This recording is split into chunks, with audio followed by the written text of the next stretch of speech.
আসসালামু আলাইকুম। আমার নাম হচ্ছে মোহাম্মদ জহিরুল ইসলাম। আমি একটা মাল্টিন্যাশনাল কোম্পানিতে কমার্শিয়াল ডিপার্টমেন্টে আছি সিনিয়র এক্সিকিউটিভ হিসেবে। আমি আসলে মূলত এখানে আমি কমার্শিয়ালি আরো কিভাবে নিজেকে সমৃদ্ধ করা যায় সেজন্যই আসলে আহ, একটা কোর্স চিন্তা করছিলাম যে কি করা যায়। তখন আমার অফিসে একজন কলিগ ছিল, উনি এখান থেকে এই প্রতিষ্ঠান সম্পর্কে কিছু জানে, বিএইচআইআরএম। তো তারপর ওনার কাছ থেকে জানি এবং আরো দুই চারটা প্রতিষ্ঠান সম্পর্কে জেনেছি। তখন এখানে এসে তারপরে আমার কাছে এটাকে আমি সিলেক্ট করেছি এবং এখানে বর্তমানে আমি আজকে লাস্ট ক্লাস করছি।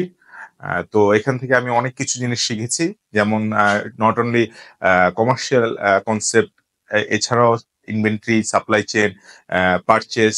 তো আমি এখানে আমার এখন যেখানে সেখানে কমার্শিয়াল পাশাপাশি আমাকে পারচেস এবং সাপ্লাই চেনেরও কিছু কাজ করতে হচ্ছে। তো এটা আমার এই প্রতিষ্ঠানের পারচেস থেকে, পারচেসের যে কনসেপ্ট, তারপর হচ্ছে ইনভেন্টরি, অনেক কিছু আমার ক্লিয়ার ছিল না। তো পিজিডি কোর্স সাপ্লাই চেন করার কারণে আমি অনেক ধরনের কনসেপ্ট ক্লিয়ার হচ্ছে এবং সেগুলো অ্যাপ্লিকেশন করছি। আর মূলত কমার্শিয়ালের অনেক থিংস আমার এখন পরিষ্কার হয়েছে আগের চেয়ে। তো আমি অবশ্যই এই প্রতিষ্ঠানে এসে এবং এই প্রতিষ্ঠান সম্পর্কে থেকে এই কোর্সটা কমপ্লিট করার কারণে আমি একটা আরো আমার নিজের কেরিয়ারকে সামনের দিকে নিয়ে যেতে পারবো। আর বিএইচআরএম সম্পর্কে শুধু এটাই বলবো যে আমার আরো সারাউন্ডিংস যারা আছে তাদেরকে আমি রেফার করবো যে এই প্রতিষ্ঠানে তাদের কেরিয়ারকে যদি সমৃদ্ধ করতে চায়, এটা একটা ভালো প্রতিষ্ঠান। Thank you.